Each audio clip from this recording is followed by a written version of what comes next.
If you know me well, I mean, you're one of my personal friends who've spent any time, talking with me one on one.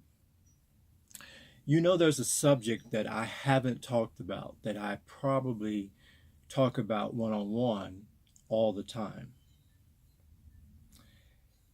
I knew one day I would vlog on this subject. I didn't know what would be the catalyst to get me to speak on it.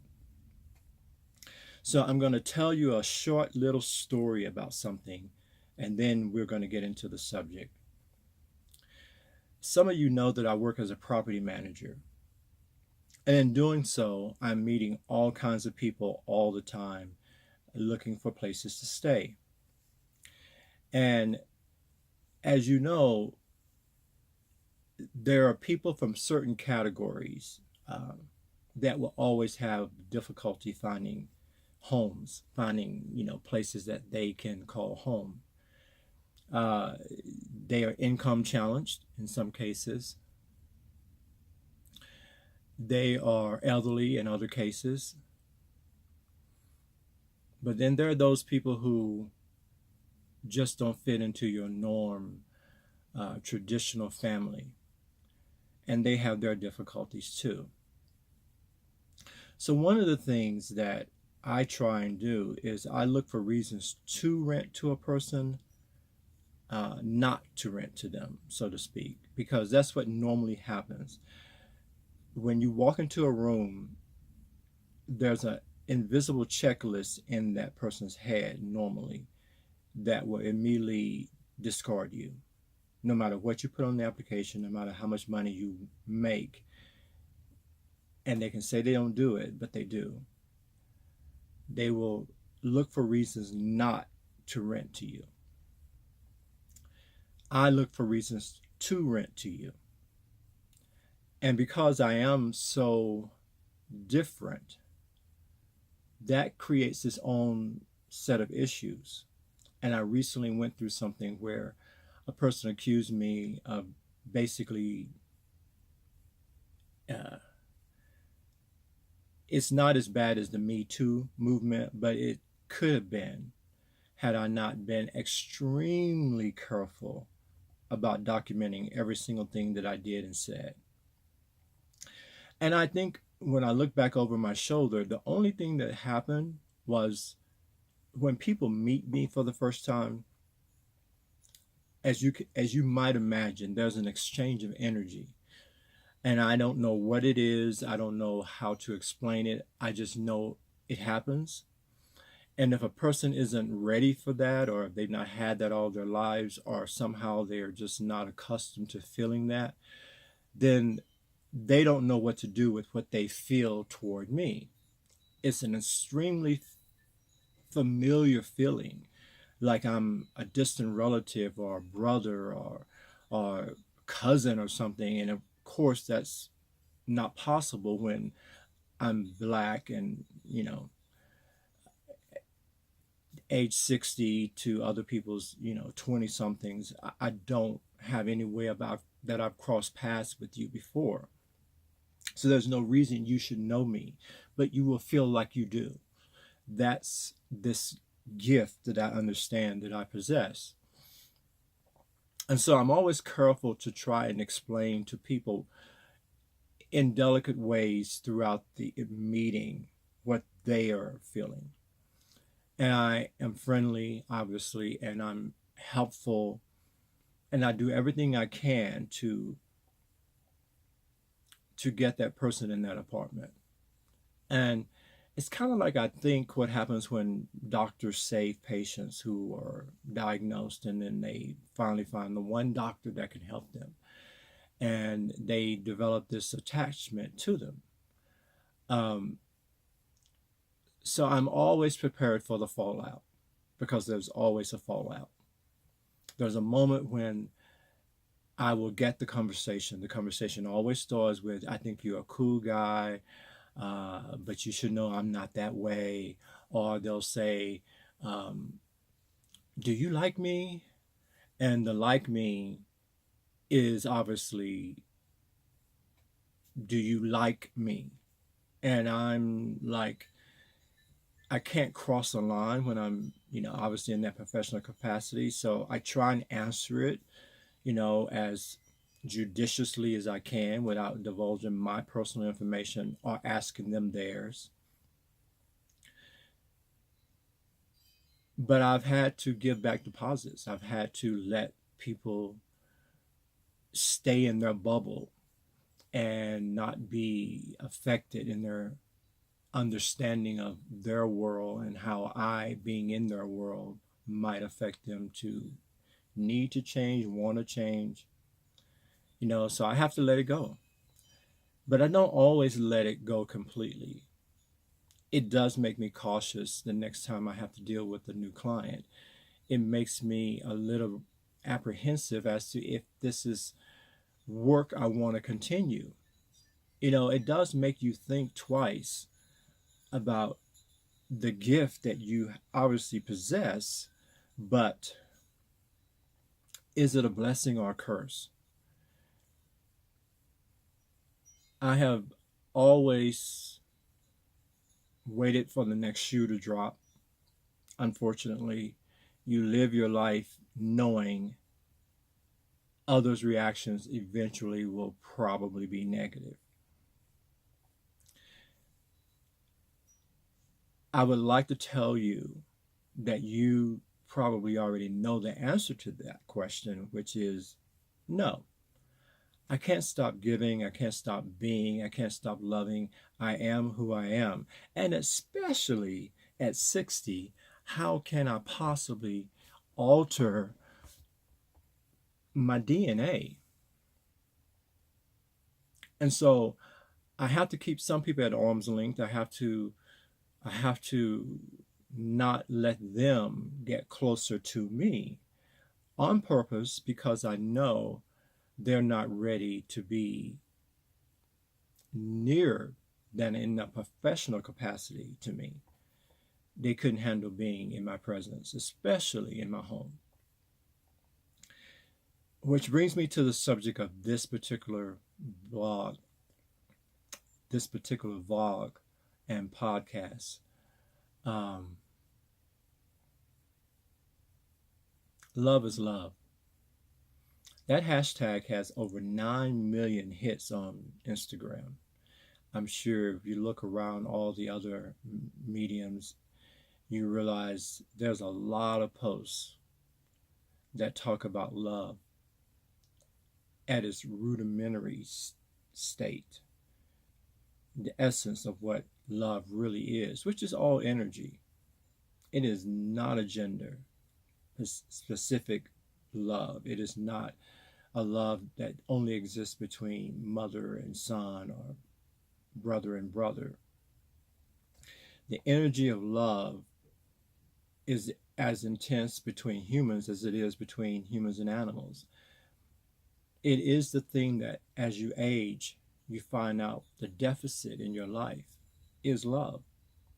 If you didn't marry, if you don't have kids, if you're estranged from your kids, if there's anything that keeps you isolated and you don't necessarily have a lot of human contact, you see a lot of people as they get older begin to have mental problems. And it's a simple solution.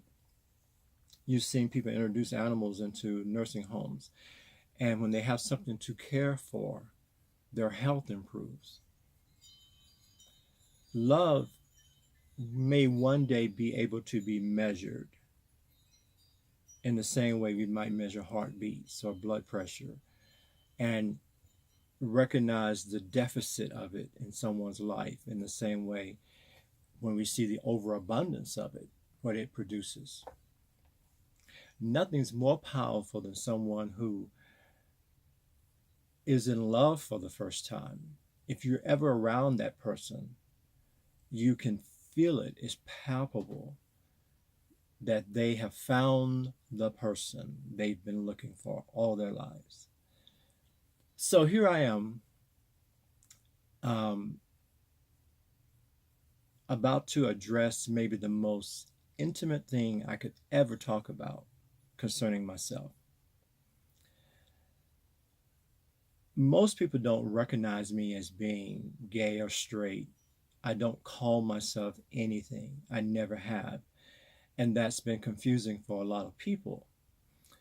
Um, I don't traditionally like the words that are out there because they're clinical on one level, they're colloquial on the other level, and they describe a whole segment of people that I've never 100% identified with.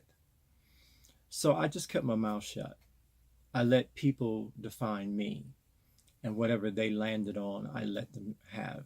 I said, okay, yeah. But my first relationships were female. I married a female. I have given birth to a daughter. Um, I don't fit into the categories that most people want to lock me into. Because for me, even as a 12-year-old boy, I always knew love was love. I always knew it. I could feel it. I knew the feeling I had toward her was no different than the feeling I had toward him. And I wasn't confused by it. But I grew up in rural South Texas and I knew not to express that. I learned to hide in plain sight a long, long time ago. Because love is love in the early 70s could have gotten you, if not killed, certainly beat down. I went to college in Texas, and I remember that was my first major experience with finding people who were like me. But even then, they weren't like me. I went to the discos, and I remember there was this place I used to love to go dancing in called Friends and Lovers. And it was a mix of straight and gay people. And it was the first coming together that I ever experienced like that. And the music. This is before you understood what disco was. This was people who knew how to mix 45s together and make 7, 8, 9 minute songs that you could only hear in the club. They weren't being played on the radio.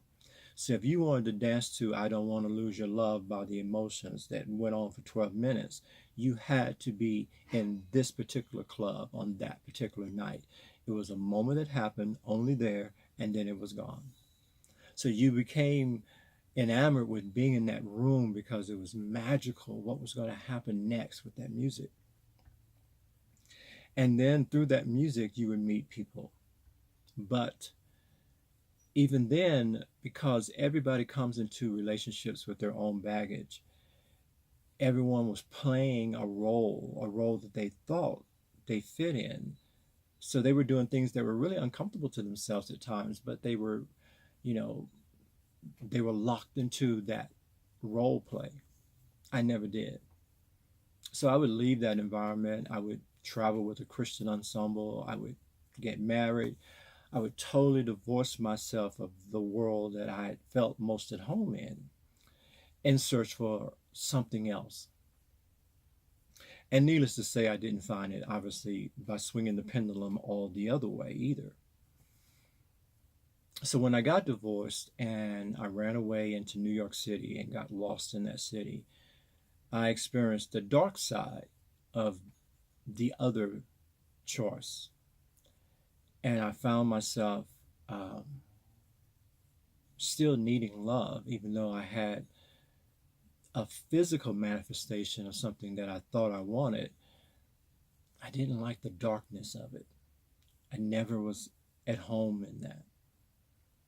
So I wrote a novel back in 2002 entitled Holiness, Wholiniss. And it was two words I had put together at that time, the act of being holy, Wholy, set apart, consecrated, and whole, Whole. Because I've always been on this journey to find the spiritual understanding of who I was. And that's why all the parades and all the colorful flags and all of that never represented me. because I was looking for the spiritual underpinning of that. Now, understand, growing up in a Southern Baptist church and later on the Assemblies of God, I was told God didn't love me, that He didn't, you know, that there was no room for me in the kingdom, that I was actually outside the gate. That didn't bode well with me, so I did my own scholarship on the subject. And I looked for the teachings of Jesus on this subject. And you know what I found? He never said a word, not one single word about this most critical subject that every church has made a big issue out of. Jesus never speaks on it. Paul writes about it. Other sprinklings here and there, Leviticus law, we all know about that. But Jesus, who came to reinterpret the law or to fulfill the law, as you have been taught, never speaks on it. So I had to find what he did say on the rudimentary subject of love and glean from that. My favorite scripture is John 13, 34, 35. A new commandment I give you, that you love one another as I have loved you, that you have this same love one to another. By this, the world will know that you are my disciples if you have love one to the other. Now, can it get any clearer? I don't think so. But it's not taught. This is not still a common thought. And there are people who will come against you who think they have the Bible on their side. Now, you want to stop them, you want to gently correct them, but they want to believe what they believe because they have found comfort in those fears. They have found comfort in that bias. Their whole family structure is based on that being the truth because had it not been true, they might have made other choices. And you can feel that sometimes.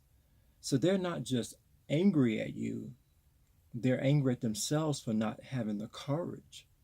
As I spoke of yesterday about you cannot participate 100% in any of the virtues without courage. Certainly love. You cannot love consistently without courage. Because the courage you're going to need is not the courage to actually do the action. The courage you're really going to need is the courage to stand in the face of maybe your family and your friends and say, but I love him. And I can't explain why I do, but I do. I love her. I can't explain why I do, but I do. That's a tough one to step into. And many never make the choice because they lack the courage. So every day I sit here and I do a new vlog. The undercurrent of my real life is in it. I'm having to speak on truths while my heart is broken on a different level.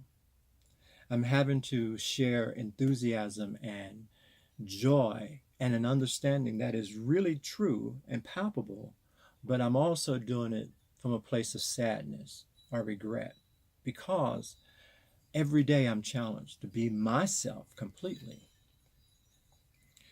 And sometimes I think I'm only 100% when I'm actually sitting right here in front of this camera.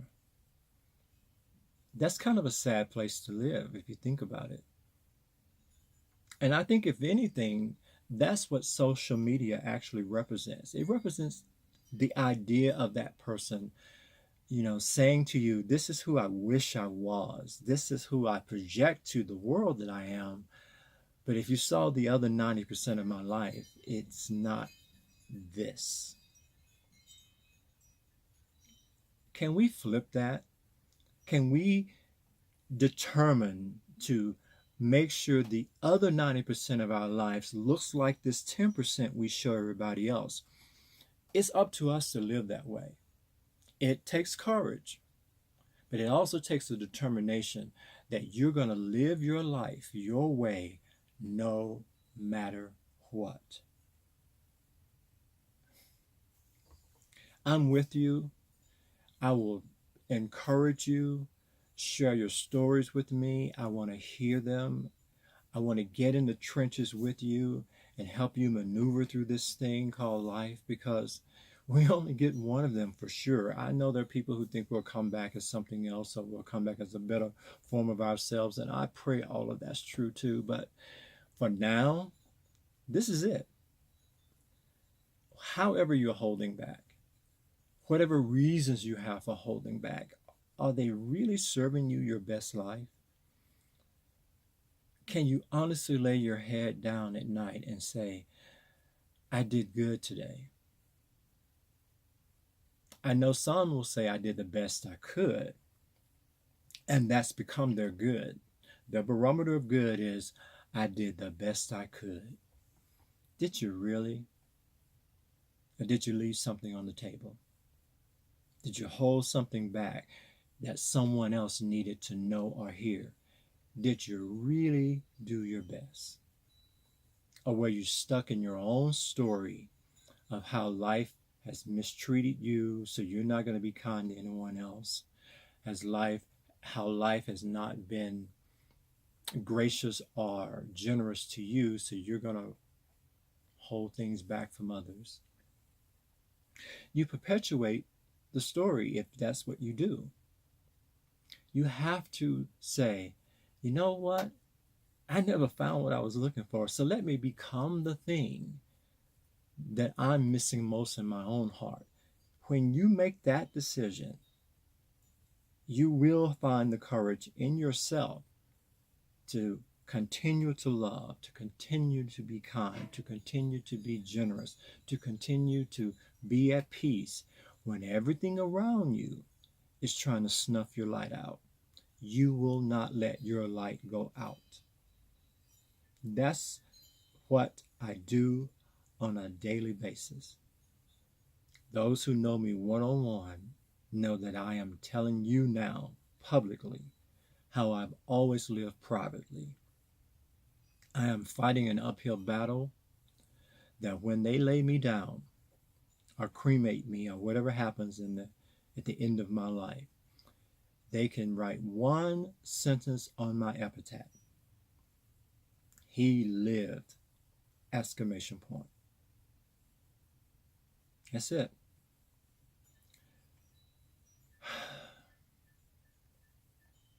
Love is love